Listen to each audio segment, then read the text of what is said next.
Bismillahirrahmanirrahim. Assalamualaikum warahmatullahi wabarakatuh. Alhamdulillah rabbil alamin wa bihi nasta'in ala umuri dunya waddin. Wassalatu wassalamu ala asyrafil anbiya'i wal mursalin wa ala alihi wa ashabihi ajma'in, amma ba'd. Ikhwatal iman, Bapak jamaah salat maghrib dan juga insyaallah salat Isya yang dimuliakan Allah Subhanahu wa taala. Yang pertama, selalu kita ingin memperbanyak syukur kehadirat Allah Subhanahu wa taala atas semua nikmat yang Allah berikan. Ya. Jadi setiap detik itu adalah nikmat. Kemudian detik berikutnya adalah akumulasi nikmat sebelumnya. Jadi jangan pernah kita merasa ini karena kita, tapi karena Allah. Ya.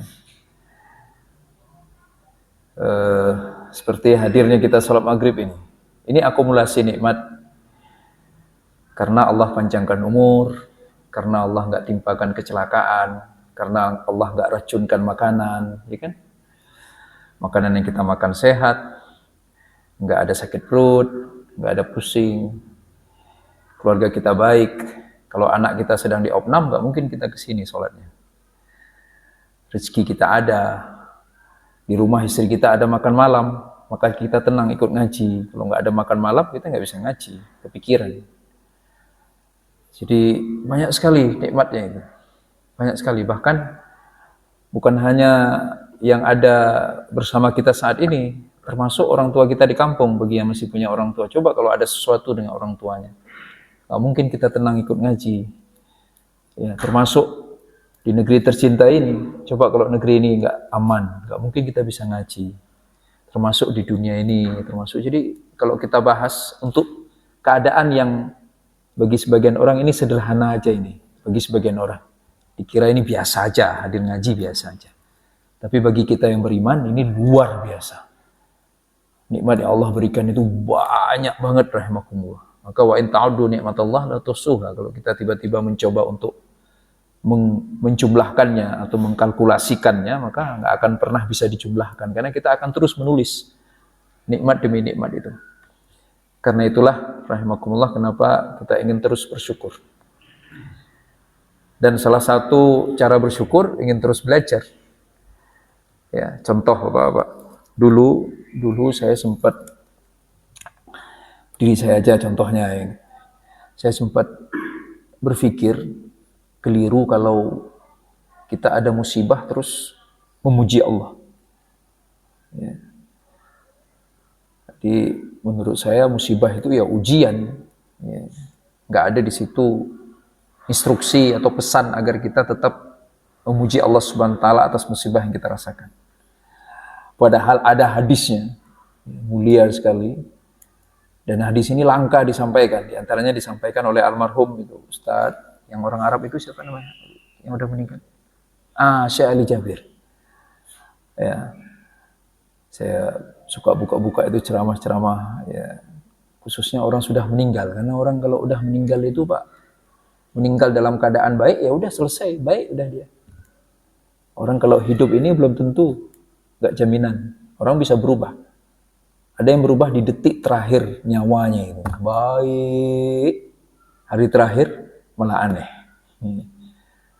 Maka dulu, ulama dulu nggak mau nulis biografi kecuali udah mau meninggal. Itu pun nggak diterbitkan, nggak dipublish kecuali udah meninggal. Jadi dititip ke keluarganya. Nanti kalau saya udah meninggal baru publish ini. Kalau husnul khotimah. Kalau enggak jangan publish, malu-maluin aja. Ya, nah, maka rahimakumullah, di antara nasihat yang saya pernah dengar dari beliau itu, dan kemudian saya cross-check, ternyata alhamdulillah, ya. Jadi musibah pun alhamdulillah. Kenapa? Karena kalau kita pikir-pikir kemudian akhirnya ya memang harus terjadi itu. Kalau nggak terjadi, lebih mengerikan lagi yang akan terjadi yang lainnya itu. Ya, jadi sama kayak kita merasa sesuatu itu kayak orang ketinggalan pesawat lah, ya kan? Yang nggak taunya pesawat itu jatuh gitu kan, tadinya marah-marah gitu, kecewa, sebel, habis itu sujud syukur. Kenapa? saya ketinggalan pesawat. Itu contoh yang sering kita baca di surat kabar itu, rahimakumullah. Maka idealnya begitu pula untuk semua hal yang menimpa kita. Maka dari itu kenapa bertahmid itu penting. Dan bertahmid itu tidak cukup hanya dengan lisan tentunya, tapi juga dengan kesadaran. Benar, kita sadarkan hati kita, jiwa kita, raga kita, zahir dan batin kita bahwa ini adalah semua detik-detik hidup ini akumulasi nikmat yang Allah berikan untuk kita. Karena hanya dengan itulah rahimakumullah kemudian kita nggak pengen berhenti untuk menghambakan diri kepada Allah. Ya kan? Menghambakan diri kepada Allah. Maka yang kita ingat ya Allah. Maka itu jazakumullah Pak Acinuji menyelenggarakan pengajian ini pada DKM juga semuanya. Tema kita mungkin mulai tahun ini ya kita di Maghrib ini tafsir subuh. Saya belum tahu tema apa karena kajian sirah nabawiyah kita aslinya sudah khatam kalau nggak salah ya, sudah sampai kemudian Nabi wafat. Dan nanti mungkin kita lihat sekilas lah gitu ya. Sejarah Islam saja mungkin terus. Rencana saya nanti kita pelan-pelan kita akan mulai, kan kalau nggak salah itu ada 10 bulan ya. Ya Dzulqa'dah, Dzulhijjah, Muharram, Safar ya Pak ya. Rabiul Awal, Rabiul Akhir, Jumadil Awal, Jumadil Akhir, Rajab, Sya'ban. Nah, 10 bulan insyaallah, berarti 10 pertemuan. Mudah-mudahan nanti subuh kita kaji itu 10 sahabat yang dijanjikan masuk surga. Ya, 10 sahabat dijanjikan masuk surga. Maksudnya dijanjikan ini definitif. Jadi disebutkan langsung oleh Nabi. Ya, definitely disebutkan itu. Nabi nyebut itu namanya. Ya, dia ini penghuni surga. Itu setelah Nabi meninggal nggak ada lagi orang yang bisa merasa udah jadi penghuni surga. Kalau dulu boleh karena Nabi yang ngomong dan Nabi nggak pernah bohong. Dan nanti kita pelajari satu persatu rahimakumullah, tentunya kita ingin meniru, ya kan? Kan kita pengennya surga ini, mau cerita apa juga kita pengen masuk surga. Ya, mau apa juga profesi kita, kesibukan kita, ceritanya hidup kita, tapi kita pengen masuk surga. Maka jangan sampai pengennya masuk surga, tapi yang ditiru malah penghuni neraka, itu kan mengkhawatirkan itu. Siapapun bisa terjerumus dalam salah jalan itu kan. Ya, kalau di dunia aja orang bisa salah jalan, padahal alamatnya udah tahu persis, apalagi ke akhirat, yang alamatnya kita nggak tahu persis kan. Maka kita harus tiru jalan orang yang udah jelas oleh Nabi disebutkan engkau penghuni surga. Nanti insya Allah itu kajiannya mungkin di subuh biar waktunya cukup. Maka ada 10 itu al-asyarah al-mubasysyarun bil jannah, biasanya temanya begitu ya, 10 orang yang dijanjikan pasti masuk surga padahal mereka masih hidup. Nah malam ini kalau malam insya Allah nanti kita kaji tematik saja karena waktu kita relatif lebih singkat ya. Efektifnya mungkin sekitar hanya 30 atau 40 menit sampai menjelang azan isya. Kita kaji tematik tafsir ayat Al-Quran. Kita ambil ayat-ayat yang mungkin sudah populer ya, atau tema-tema yang sudah populer atau sedang sering dibincangkan di tengah-tengah masyarakat. Yang kita ingin lihat perspektif Allahnya bagaimana merespon tema itu. Maka mungkin Bapak-Bapak lihat di postingan yang di-share itu, judul kajian ini adalah tafsir tematik. Ya, tematik itu artinya berbasis kepada tema. Jadi isu yang ada di tengah-tengah kehidupan kita yang kita pengen lihat bagaimana arahan dari Allah Subhanahu wa Ta'ala. Nah malam ini kita mulai dengan isu utama dalam hidup kita sebagai seorang mukmin, yaitu tentang ketakwaan. Ya. Ayat yang biasanya selalu disampaikan karena bagian dari hal wajib yang harus disampaikan dalam setiap khutbah Jumat. Ya ayyuhalladzina amanu ba'da a'udzubillahi minasyaitonir rajim ya ayyuhalladzina amanu taqullaha haqqa tuqatih wa la tamutunna illa wa antum muslimun. Ya, Bapak pasti sudah hafal, kita semua hafal lah ayat ini. Dari kita kecil itu hampir nggak ada khatib yang nggak baca ayat ini dalam setiap khutbah Jumatnya. Kita pengen lihat sebenarnya apa sih kandungan ayat ini sehingga begitu dipentingkan oleh Rasulullah SAW dan menjadi salah satu ayat utama yang disampaikan sebagai bentuk pesan ketakwaan dalam setiap penyelenggaraan ibadah sholat Jumat. Nah, rahimakumullah, wahai orang-orang yang beriman, ya, dalam Al-Quran banyak sekali ayat yang memanggil orang-orang yang beriman. Ini adalah panggilan keyakinan, ya, panggilan kesadaran, panggilan keanggotaan kita sebagai orang Islam. Maka memang kita harus compare ini ya, kita bandingkan dengan apa yang terjadi kita kan biasanya. Kayak mohon maaf, Anak-anak sekarang mungkin hey guys gitu kan. Itu kan kalau dipanggil hey guys itu gayanya kan agak beda gitu kan. Ya agak gaul lah orangnya, atau misalnya panggilan hi bikers gitu kan, itu agak beda, atau goeser, itu panggilan-panggilan gitu kan. Bagi yang mereka memang misalnya dia seorang yang gaul dipanggil guys itu kayaknya lebih mengena gitu panggilan itu. Bagi yang suka goes lebih mengena.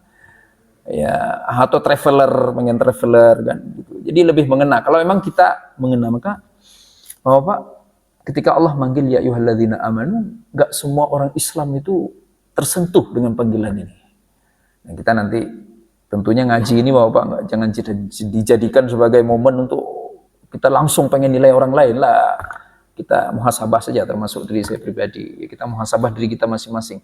Kita tersentuh nggak sih kalau dipanggil ya ayyuhalladzina amanu gitu? Iya kan? Ya, sama kayak mohon maaf ya, kan kalau misalnya saya tiba-tiba bapak-bapak yang lansia pasti ada yang tersentuh, ada yang enggak kan?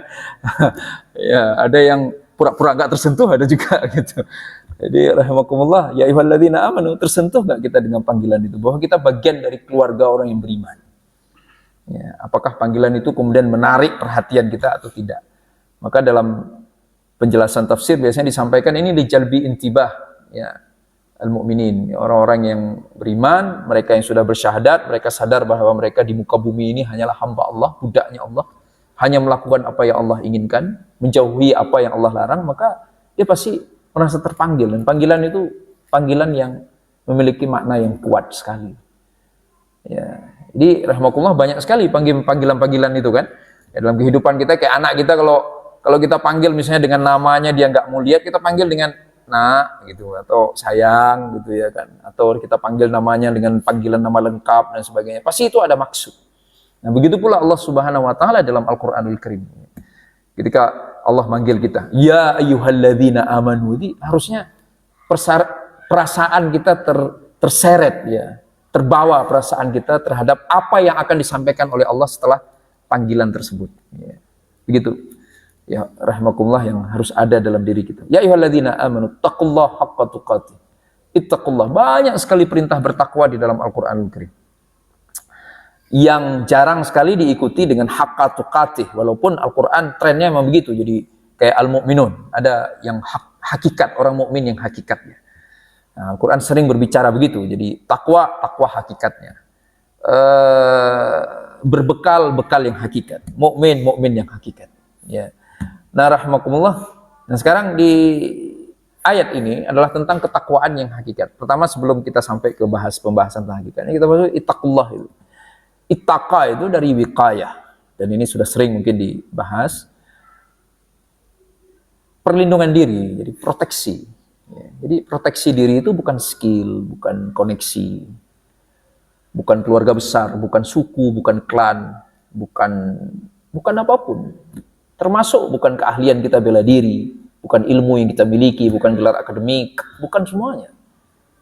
Menurut Allah, berlindunglah ke Allah. Proteksilah dirimu melalui menaati Allah Subhanahu wa Ta'ala.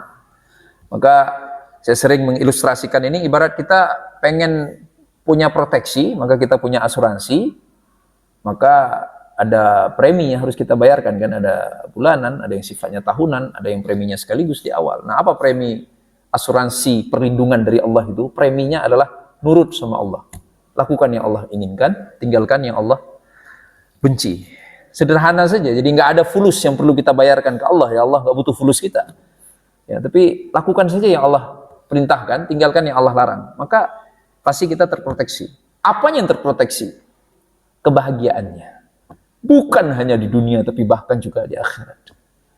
Maka kalau ada orang di perusahaan asuransi itu kan sekarang ada istilah apa, bebas premi. Setelah bayar berapa, misalnya 5 tahun, terus terproteksi misalnya kesehatannya, biaya pengobatannya di rumah sakit sampai 20 tahun, baru biaya preminya cuma 5 tahun. Maka premi harus kita bayarkan untuk diproteksi kebahagiaan kita, yaitu dunia dan akhirat. Kita cukup bayarkan di dunia saja. Itu pun banyak sekali bebas preminya. Apa tuh bebas preminya? Kalau sampai kita hilang akal, kita nggak perlu nurut Allah. Orang kita nggak punya akal, kan nggak ada perintah taat kepada orang gila. Ya, termasuk ketika kita hilang kesadaran, ya kan? Kita di opname di rumah sakit, hilang kesadaran, nggak ada lagi, udah hilang kesadarannya. Bahkan lupa pun nggak dituntut kita sama Allah SWT. Nah, maka rahimakumullah berarti ada konsekuensi dari setiap nikmat yang Allah berikan. Ya, jadi konsekuensinya kalau kita memang merasa menikmati kebaikan-kebaikan ini, kebahagiaan-kebahagiaan ini, maka idealnya kita terus bersedia untuk melakukan upaya untuk menjaganya, ya kan? Ya, unik kalau kemudian orang dibahagiakan oleh Allah, tiba-tiba dia tidak berupaya untuk menjaga kebahagiaan itu. Ada lagi, rahimakumullah, bukan dia nggak berusaha untuk menjaga kebahagiaan itu, tapi dia salah cara untuk menjaganya. Ya, banyak kan orang yang salah cara dan dalam hal apa aja kan? Ya, pengen tapi salah. Ya, kayak orang berkebun, pengen agar ada hasilnya, ada panennya, tapi salah caranya, akhirnya nggak berhasil. Ya, pengen agar bisa berilmu, tapi salah cara, akhirnya tidak berilmu. Nah, sama juga, kita pengen agar kebahagiaan ini terus ada, kebahagiaan hidup sebagai seorang pribadi, kebahagiaan hidup sebagai bagian dari anggota keluarga, sebagai seorang ayah, sebagai seorang suami, sebagai seorang anak, sebagai seorang anggota masyarakat, maka kita harus ikuti dari Allah. Dan berangkat dari kesadaran, Allah yang tahu semua, saya nggak tahu semua. Gitu. Ya, ini yang agak berat bagi kita nih, yang umurnya bertambah, Bapak. Ya, dulu kita sering kan dengar orang-orang tua kita tiba-tiba ngomong ke anak ya, kita mungkin Bapak pernah merasa dulu ketika ayah kita ngomong, kamu tahu apa? Ya, kamu tahu apa? Bapak lebih banyak makan asam garam, kira-kira begitulah bahasanya. Ya, kamu tahu apa? Jadi merasa kita lebih banyak tahu. Ya. Maka rahimakumullah, walaupun kita wajib memuliakan orang tua kita, nggak ada pilihan kecuali berbakti kepada orang tua, tapi janganlah mengadopsi sifat ini. Ya, lebih baik kita merasa nggak tahu. Allah yang maha tahu. Apapun itu. Ya, karena kalau begitu tiba-tiba kita merasa lebih tahu, dan kemudian kita nggak peduli lagi dengan arahan dari Allah, bagaimana agar menjaga kebahagiaan itu. Nggak jarang kemudian itu berbuah atau berujung pada kesengsaraan. Kita merasa ini, kata orang itu apa, fine ya, baik-baik aja gitu ya, tapi ujungnya nggak sengsara gitu, ujungnya sengsara. Maka dari itu rahimakumullah, kenapa kita ingin terus belajar. Sebenarnya belajar ini kan dalam upaya agar biar nggak salah jalan. Ini kayak orang, Pak, pengen pergi ke suatu tempat ya, dikasih koordinatnya, tapi tetap aja dia nanya terus, konfirmasi kan, itu lebih selamat kan. Konfirmasi, ini saya belum pernah ke sana. Ya, saya ke rumah Pak Joni kemarin kan, nggak taunya macet sekali, diarahkan belok-belok, saya konfirmasi lagi, nah udah bener saya Sherlock ini, jangan sampai salah. Ya, nggak lucu rahimakumullah, kalau dunia salah misalnya, masih aman kita kan, bisa nginep lah gitu, bisa nginep di mana. Ini akhirat salah. Kan nggak ada tempat ketiga, tempatnya cuma dua aja. Menuju ke surga, salah jalan, udah pasti ke neraka. Nggak mungkin menuju ke surga, salah jalan, ya kemana dulu kek, tepian surga. Nggak ada, Pak. Cuma ada dua tok tempatnya, itu yang jadi soal. Maka nggak ada opsi untuk salah jalan, kira-kira begitulah. Nggak ada opsi untuk salah jalan. Maka rahimakumullah, idealnya jangan kepedean. Ini kepada siapapun, pada diri saya sendiri juga, pada keluarga saya, anak-anak saya, istri saya. Jangan kepedean kita. Karena ada sebagian kadang orang pede sekali. Merasa saya udah aman, saya udah clear, saya udah oke, saya nggak masalah lagi. Tiba-tiba kita salah jalan, Pak. Mau apa kita? Maka bicara soal ittaqullah itu lebih aman kita merasa belum pinter, belum benar, belum pas, belum tahu, belum sempurna. Lebih aman kita merasa belum, termasuk belum beramal juga. Lebih aman begitu. Karena apa? Nggak taunya amal kita berlebihan di akhirat, banyak banget. Enak dong, orang surga unlimited derajatnya itu. Oh, kalau amal banyak bisa naik ke surga paling tinggi. Nggak ada yang disia-siakan. Nggak ada yang disia-siakan. Kan begitu kata Allah dalam Al-Quran kan. فَمَنْ يَعْمَلْ مِثْقَالَ ذَرَّةٍ خَيْرًا يَرَهُ. Kalau emang dia berbuat baik, sekecil apapun dia lihat hasilnya. Artinya apa? Kalau ada orang misalnya, ngapain sih saya beramal terus, belajar terus, orang amal saya udah banyak, ngaji saya udah banyak. Emangnya akan sia-sia? Lah. Ya, derajat surga itu tinggi. Surga itu bertingkat-tingkat. Rahmatullah. Ya, maka saudaraku yang dimuliakan Allah SWT ini, ya sama ya, sebenarnya kita hidup juga begitu kan. Anak-anak kita sekolah, kan kita sebel juga kalau tiba-tiba anak kita bilang, ya masa aku disuruh belajar terus? Aku udah hafal satu buku. Kita nyebut apa itu ke anak yang begitu, Pak? Apa istilahnya? Songong. Ya, nggak ada anak begitu. Justru kita sebelum ini sombong amat. Ya kan pasti. Ya, jangankan begitu, kadang bahkan makan begitu kan, dia bilang, ya aku nggak makan lagi ya, tadi udah makan siang, ya jangan begitu, nanti tengah malam lapar, makanlah sedikit. Rahimakumullah. Maka lebih baik, lebih aman kita merasa belum. Kita belajar terus, konfirmasi terus. Selalu kita ingin konfirmasi lagi secara pribadi, semuanya. Makanya orang-orang baik itu, orang yang mengkonfirmasi semua akhirnya, konfirmasi semua. Bahkan sampai ke level gaya hidupnya, gaya bersahabatnya, gaya bertemannya, gaya jabat tangannya, gaya berjalannya, masya Allah, sampai segitunya, sampai sedetail-detailnya dibahas rahimakumullah. Kayak apa ini benernya, baiknya dan seterusnya. Itu ittaqullah. Maka harapannya rahimakumullah agar hidup kita bahagia. Hidup kita bahagia, dan bahagia itu nggak bisa dibeli. Ya, karena bahagia itu sumbernya Allah SWT. Yang bisa menenteramkan hati itu cuma Allah SWT. Itu udah terbukti lah rahimakumullah. Udah terbukti. Yang bisa menenteramkan hati, kan banyak orang yang merekayasa bahagianya. Dia buat bahagia itu seolah-olah artifisial itu, jadi kepura-puraan.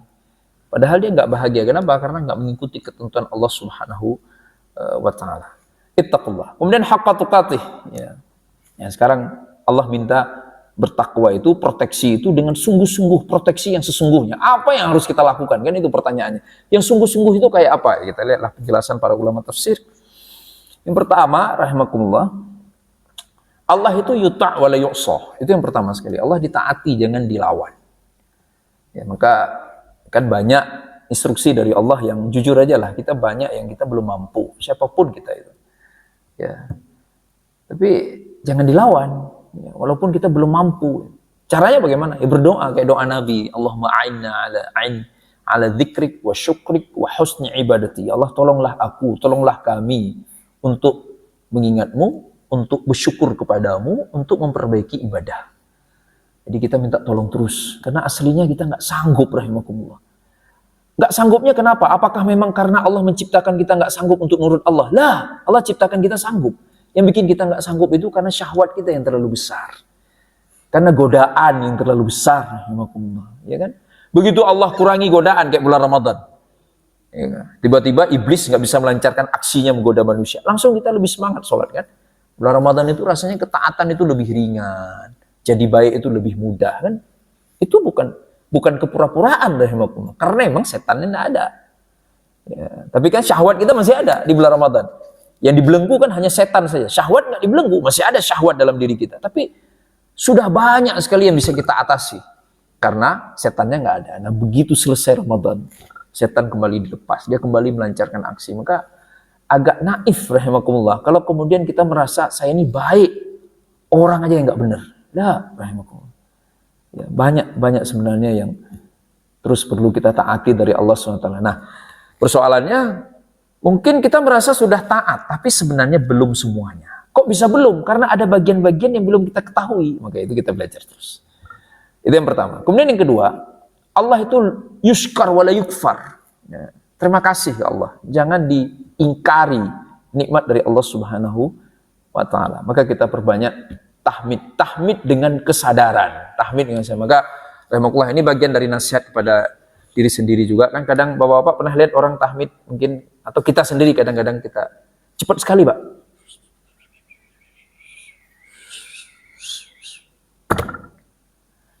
Begitu terima kasih. Bisa kita ngomong ke mak kita, mak makasih.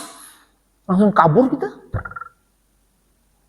Kita kalau ke orang pengen ngomong terima kasih, kita ucapkan benar kan? Terima kasih Pak. Ada najat. Terus.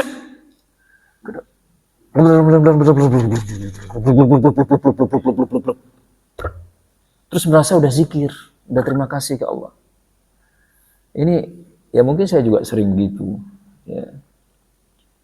Jadi rahimakumullah, ke makhluk aja kita kan nggak enak kan. Kita kalau terima kasih ke makhluk itu kayak pengen kita bagus-baguskan, nggak tega, masa sih terima kasih segitunya kita.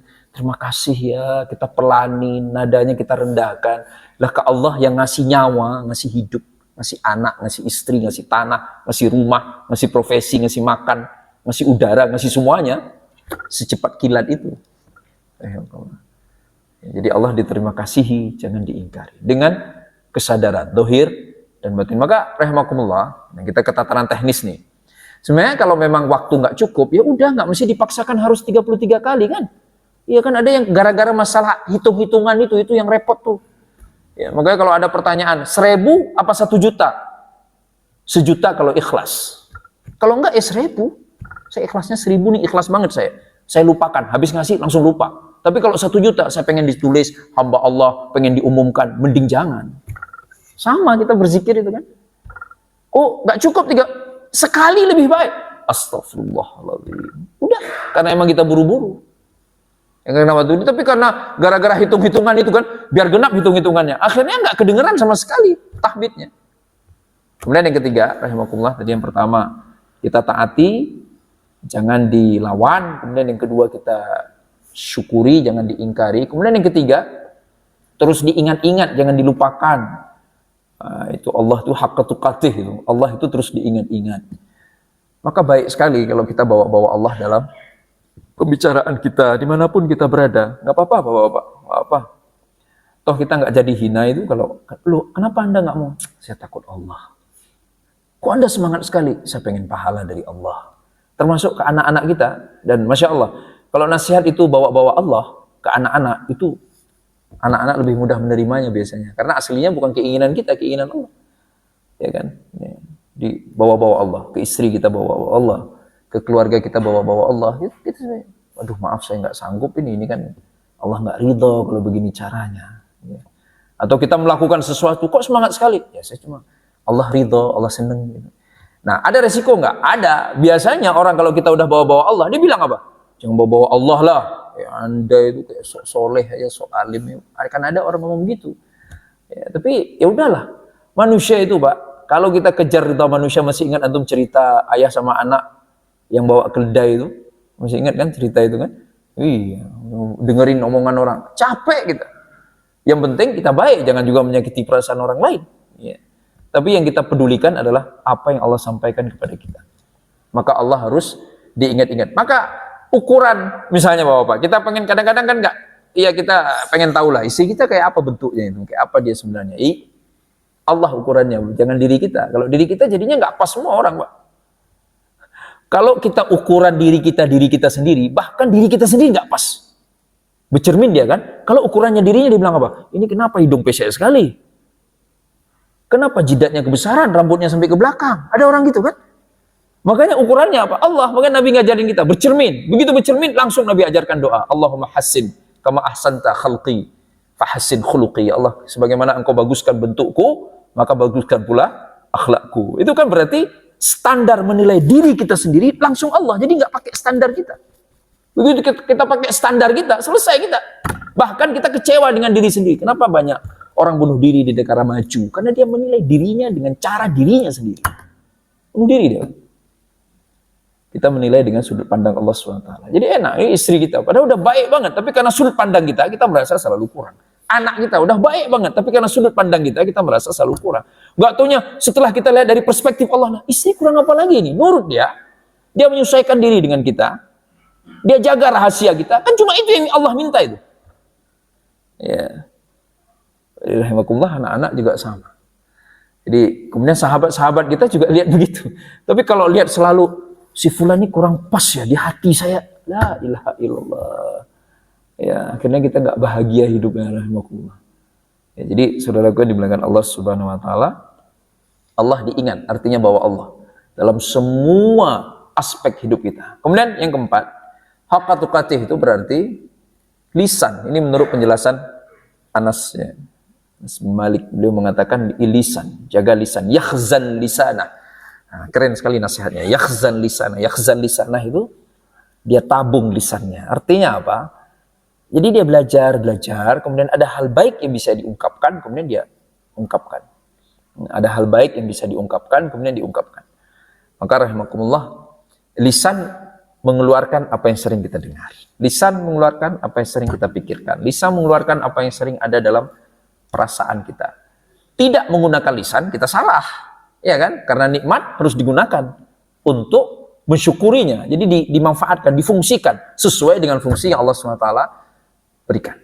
Maka rahimakumullah, ambil kesempatan, gak apa-apa. Ya gak apa, misalnya lagi duduk-duduk, tiba-tiba antum sholat dulu yuk, gak apa-apa, Pak. Gak apa, itu lisan yang baik itu. ya kan? Zikir dulu yuk, gitu. Sedekah dulu yuk, nggak apa-apa. Jadi kan sebagian itu, maka baiknya itu, enaknya kan kita itu terkenal, bukan kita berharap agar populer, tapi kita itu terkenal dengan panggilan lisan kita ke arah kebaikan.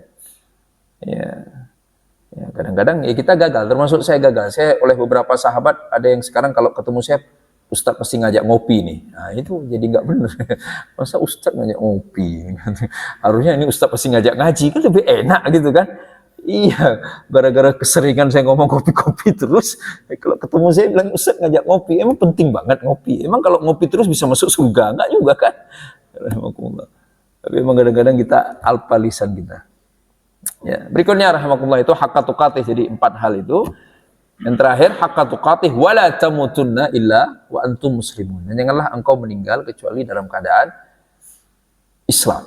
Nah, rahimakumullah wala tamutunna. Sebelum meninggal, sebelum maut, berarti kan kita hidup nih. Berarti di sini mengandung makna teruslah al-istimrar fi al-a'mal as-salihah. Teruslah jadi orang Islam. Nah, ini yang jadi. Sebagian menjelaskan makna wala tamutunna illa wa antum muslimun hanya sebatas pastikan status saat meninggal itu Islam.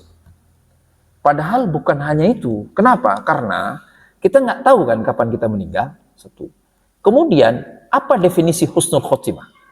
Definisi husnul khotimah itu bukan meninggal masih dalam keadaan Islam, bukan hanya sekedar itu. Tetapi husnul khotimah itu selain yang pertama meninggal masih dalam keadaan Islam, plus saat meninggal sedang beramal soleh. Maka ulama menjelaskan makna wala tamutunna illa wa antum muslimun artinya teruslah berbuat baik sampai kematian itu tiba. Maka tidak jarang ini ditafsirkan dengan ayat Allah lain yang ada dalam ayat lain yang berbunyi wa'bud rabbaka hatta ya'tiyakal yaqin. Teruslah engkau menyembah Rabbmu sampai datang kepadamu kematian. Nah, rahimakumullah, maka berupayalah agar ada selalu hal baik yang bisa kita lakukan, ya apapun, ya kan banyak sebenarnya fitur yang Allah berikan dalam tubuh ini untuk menghasilkan pahala, mulai dari pikiran kan, memikirkan hal yang baik, memikirkan bagaimana bersyukur kepada Allah, mikir bagaimana mendidik anak, menasihati anak, mikir bagaimana membaikkan keluarga kita, itu kan pahala, ya kan rahimah. Jadi bisa aja kita lihat ada orang habis sholat dia duduk aja bengong aja, nggak zikir, nggak ngapain, padahal dia sedang mikir bagaimana menasihati anaknya. Ini pahala terus, sejam dia duduk bengong, orang lain mungkin ngelihatnya ini ngapain orang ini, padahal beliau sedang mikir bagaimana saya menasihati anak saya itu agar dia jadi anak bener, rajin sholat, hidupnya jangan aneh-aneh, ya kan? Rahimakumullah. Jadi akhirnya lisannya nggak bergerak, dia mikir. Rahimakumullah. Ada lagi yang dengar. Ya, jadi setiap kali ada itu nimbrung. Dulu saya pernah waktu saya ke Papua itu, beliau orang Papua masuk Islam. Jadi nggak ngomong apa-apa. Jadi waktu itu kan didampingi gitu, udah diam. Kalau kita udah ngobrol, duduk aja, duduk dengerin. Terakhir saya nanya, diam aja, saya pengen dengar, saya pengen dapat pahala juga, kata dia. Bayangkan rahimahullah. Jadi memanfaatkan pendengarannya untuk dapat pahala banyak. Nah, saudaraku yang dimuliakan Allah Subhanahu wa taala, semoga kita terus bisa beramal soleh, ya. Kejarlah amal soleh itu, jangan, nggak perlulah kita membatasi diri kita dalam bidang apapun, dan banyak sekali sebenarnya kesempatan untuk berbuat baik, termasuk rahimakumullah, bagian dari berbuat baik itu yang perlu kita pahami. Kalau kita tidak mampu berbuat, maka dukunglah mereka yang berbuat. Ya kan? Kita kan tenaga kita terbatas, energi kita terbatas, kemampuan kita terbatas. Kadang-kadang saudara kita yang berbuat. Bisa jadi apa yang dilakukan saudara kita bukan yang biasa kita lakukan. Namun, dukung saja kalau memang kita nggak mampu untuk melakukannya. Masya Allah, baik sekali. Mungkin ini yang bisa disampaikan, rahimakumullah. Semoga ini bisa menjadi nasihat buat diri saya pribadi tentunya. Juga mudah-mudahan bisa menjadi penambah wawasan buat bapak-bapak sekalian. Berapa menit lagi Pak Haji? Azan Isya? Hah? Fadhal, kalau mungkin sebelum ditutup, bapak-bapak kalau mungkin ada yang mau didiskusikan atau disampaikan atau ditanyakan, tafadhal.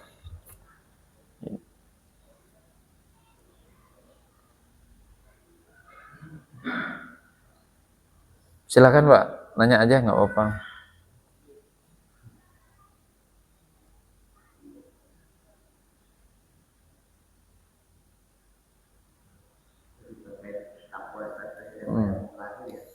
Ya. Muslimun itu kan meninggalnya dalam beribadah itu kayaknya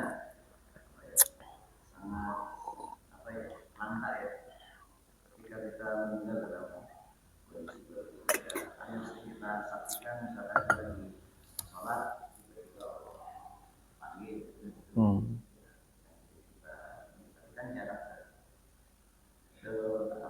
gimana biar kita ya tadi yang kita bisa terakhir itu husnul khotimah benar-benar husnul dalam kondisi sedang beribadah kepada Allah untuk menjaganya seperti itu. Gimana? Ya, salah satunya rahimakumullah yang paling mudah kita kan yang pasti pertama kalau memang bisa beribadah ya dalam kondisi ibadah yang sifatnya mahdhah kan, ibadah-ibadah utama itu kayak ya sholat atau haji atau sedang umroh ya atau sedang cari nafkah buat keluarga itu kan ibadah-ibadah utama itu. Tapi kan kita nggak selalu dalam kondisi itu kan. Ya, maka yang pertama ada dua mungkin ya. Yang pertama ya lisan ratabun min dzikrillah. Basah dengan ingat Allah ya kalau bisa. Ya, subhanallah, alhamdulillah, Allahu akbar.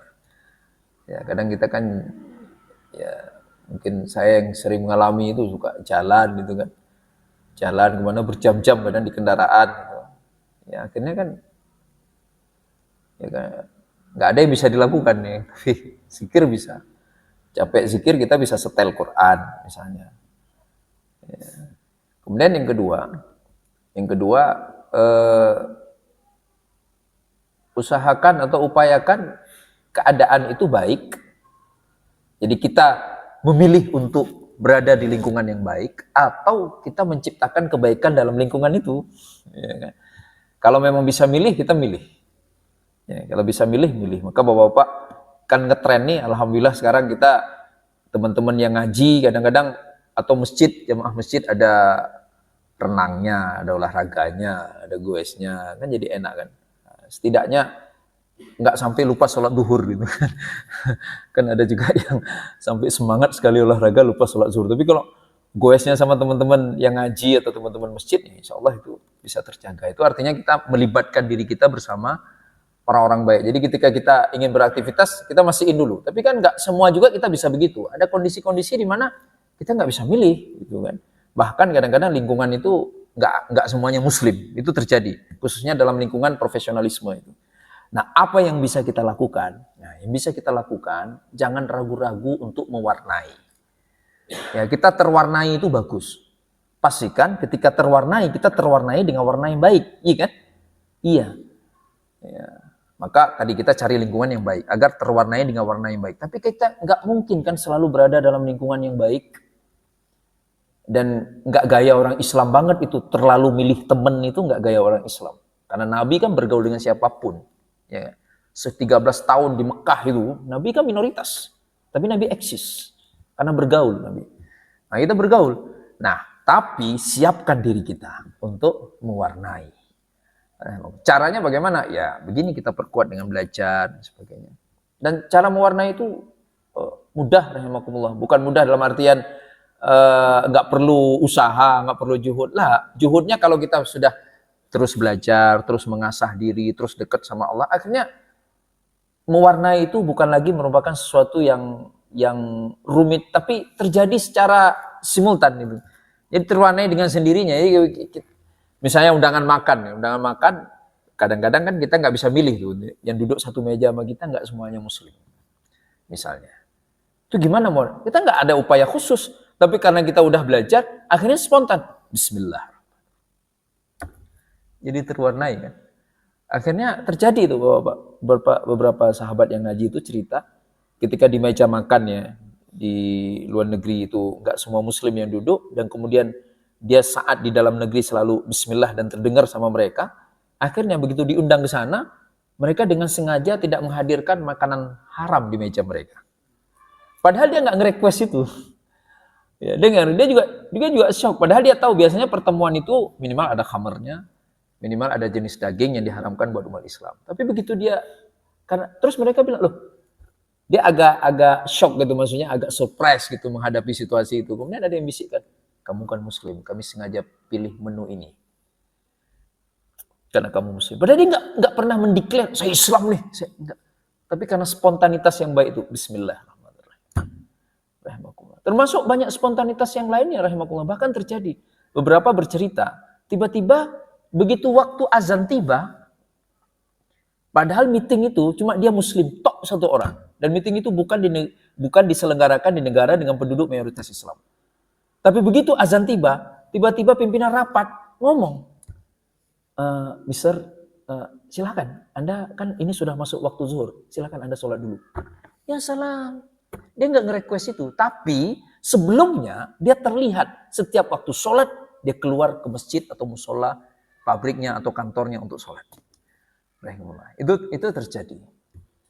Dan itulah yang idealnya kita perjuangkan, Pak. Ya, kita perjuangkan. Jadi sebenarnya kan akhirnya kan kita. Jadi kenapa misalnya ada persoalan misalnya, mohon maaf ya, dilecehkan dalam tanda kutip atau tidak dimuliakan karena berawal dari kita tidak memuliakan agama Allah Subhanahu wa taala, atau kita enggak serius, atau kita malu-malu bahkan. Ya, untuk ada kan yang untuk sholat saya malu-malu. Aduh, saya enggak enak orang pada enggak sholat, masa saya sholat? Padahal mereka enggak melarang kita sholat. Ya, saya enggak enak masa saya bunyikan Bismillahirrahmanirrahim padahal orang enggak. Ya. Jadi rahimakumullah semuanya berawal dari termasuk rahimakumullah, walaupun ini sekarang menjadi termasuk ketika misalnya Assalamualaikum warahmatullahi wabarakatuh. Keyakinan kita bahwa ucapan salam yang diajarkan oleh Nabi, yang diajarkan oleh Allah itu adalah ucapan keselamatan, doa keselamatan terbaik untuk semuanya. Doa keselamatan terbaik untuk semuanya. Doa keselamatan terbaik yang ada di jagat raya ini. Maka tentunya dengan kesadaran itu kita nggak perlu menambah-nambahnya dengan doa-doa yang lain lagi kan. Ya. Assalamualaikum warahmatullahi wabarakatuh. Lengkap banget itu. Lengkap sempurna. Kan berawal dari kita. Ketika kita menghargai itu, menghargai agama Allah, memuliakan agama Allah, maka pasti Allah akan muliakan kita. Itu makna, salah satu makna adalah Islam ya'lu wala yu'la alaih. Maka rahimakumullah semuanya terpulang kepada diri kita. Nah, menarik ya ditanyakan Pak Haji ini, kalau ingat dulu Nabi SAW kan, begitu beliau berdakwah secara terang-terangan itu. Pertanyaannya, kenapa orang kafir Quraisy itu, orang musyrikin Quraisy, itu malah menemui Abu Thalib pamannya? Kenapa enggak ngomong aja langsung ke Nabi? Muhammad, jangan macam-macam, jangan sebarkan dakwahmu. Ada apa dengan mereka sebenarnya? Mereka enggak sanggup ngomong. Kenapa? Karena mereka enggak melihat celah kesesatan, celah cacat pada diri Nabi Sallallahu Alaihi Wasallam. Mereka mau ngomong apa? Mau bilang, Muhammad, Anda jangan bohong. Dia enggak pernah bohong. Muhammad, Anda jangan mengada-ngada. Beliau nggak pernah mengada-ngada. Nah, akhirnya mereka bingung. Akhirnya ngomongnya ke Abu Thalib. Jadi itu mungkin Pak Haji. Jadi semuanya berawal dari diri kita. Mari kita muliakan agama Allah. Ya. Sekali lagi berangkat dari keyakinan, kesadaran. Kita yakin betul bahwa memang cuma ini nih jalan biar kita bahagia di dunia dan di akhirat. Mungkin ini Bapak yang bisa disampaikan. Jazakumullah khairan katsiran atas kehadiran semuanya. Semoga ini yang pertama jadi nasihat buat diri saya pribadi, dan mudah-mudahan juga bisa menjadi penambah wawasan buat bapak-bapak semuanya. Dan jangan lupa kita selalu saling doakan biar selalu dijaga oleh Allah Subhanahu wa taala. Salah satu doa terbaik itu adalah doa kita untuk saudara kita fi dhahril ghaib. Jadi enggak perlu diomongin, Mbak. Nah, kita enggak perlu cerita ke saudara kita, tadi saya mendoakan Anda, enggak usah, kita diam aja. Nah, doakan semua, doakan, kita bayangkan wajah sahabat-sahabat kita. Mudah-mudahan dengan silaturahim ukhuwah Islamiyah yang kuat ini, Allah jaga kita, jaga istri, jaga anak-anak kita semuanya, termasuk Allah jaga lingkungan, dan juga Allah jaga negeri kita dan seluruh umat Islam dimanapun mereka berada. Kita akhiri ngaji kita malam ini dengan kafaratul majelis. Subhanakallahumma bihamdika asyhadu an la ilaha illa anta astaghfiruka wa atubu ilaik. Billahi taufiq wal hidayah. Assalamualaikum warahmatullahi wabarakatuh.